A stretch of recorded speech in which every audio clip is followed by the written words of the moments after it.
Iran से किसरा का कोई कासिद आया था मदीने में हजरत उमर के जमाने में, ये ढूंढने के लिए कि बादशाह का महल कहाँ है। मदीने में लोगों से पूछा कि तुम्हारा बादशाह रहता कहाँ है, तो लोग हंस करके कहे हमारा बादशाह होता ही नहीं। कहा फिर क्या होता है? कहा अमीरुल मोमिनीन।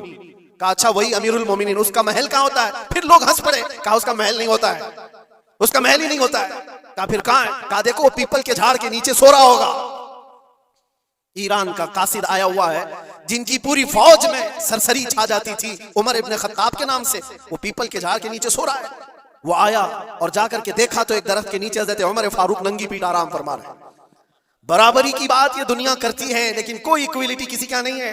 अच्छा का बेटा जुर्म करे तो उसके लिए 100 खून माफ है, गरीब अगर छोटी सी भी जुर्म करे तो सालों वो सलाखों के पीछे रह सकता है। ये इक्वलिटी की बात दुनिया करती है और इस्लाम जिस इक्वलिटी की बात करता है वो क्या है? नबी पाक सल्लल्लाहु तआला अलैहि वसल्लम अपने आखिरी दिनों में, ये आखिरी दिन है, सहाबा को जमा करके फरमाते हैं कि मेरे जाने का दिन करीब आ चुके, तुम में से किसी का कोई हक बाकी है तो मुझसे ले सकता है।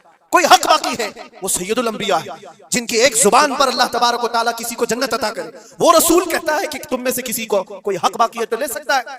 सहाबा खामोश थे लेकिन एक सहाबी खड़े हो गए, कहा मेरा एक हक बाकी है। एक बार याद है जंग में जाने के वक्त आप सफ़ें दुरुस्त कर रहे थे, सफ़ें दुरुस्त करते हुए मैं थोड़ा सबसे आगे आ गया था और आपके हाथ में छड़ी थी और आपने मुझे छड़ी से मारा था और मैं आज वो बदला लेना चाहता हूं। अल्लाह हू अकबर, रोंगटे खड़े हो जाते हैं सुनकर।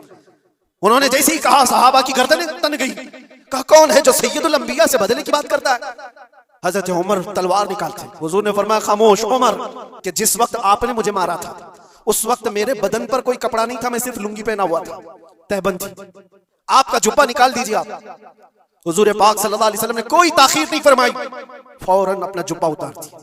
सहाबा देख करके हैरत ज़दा थे, सबके जिस्मों पर कपकपी थी, ये कौन बंदा है महबूबे खुदा की बारगाह में इस तरह की बात करता है। पीछे की तरफ आए और हुजूर पाक के दो कंधों के बीच में जो मोहरे नबुव्वत थी उसको चूम करके बोसे लेने लगे और कहा फुस्तु बिरब्बिल काबा, रब्बे काबा की कसम मैं अपनी मुराद को पहुंच गया। महीनों से सालों से मुझे इसका इंतजार था कि एक बार मोहरे नबुव्वत देख लूं। मैंने ये रास्ता इख्तियार किया सिर्फ मोहरे नबुव्वत को चूमने की।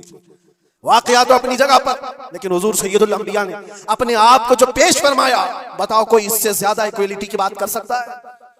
कोई आए जवाब देने के लिए जनता के सामने तो पता चले वो सिर्फ दीन इस्लाम है।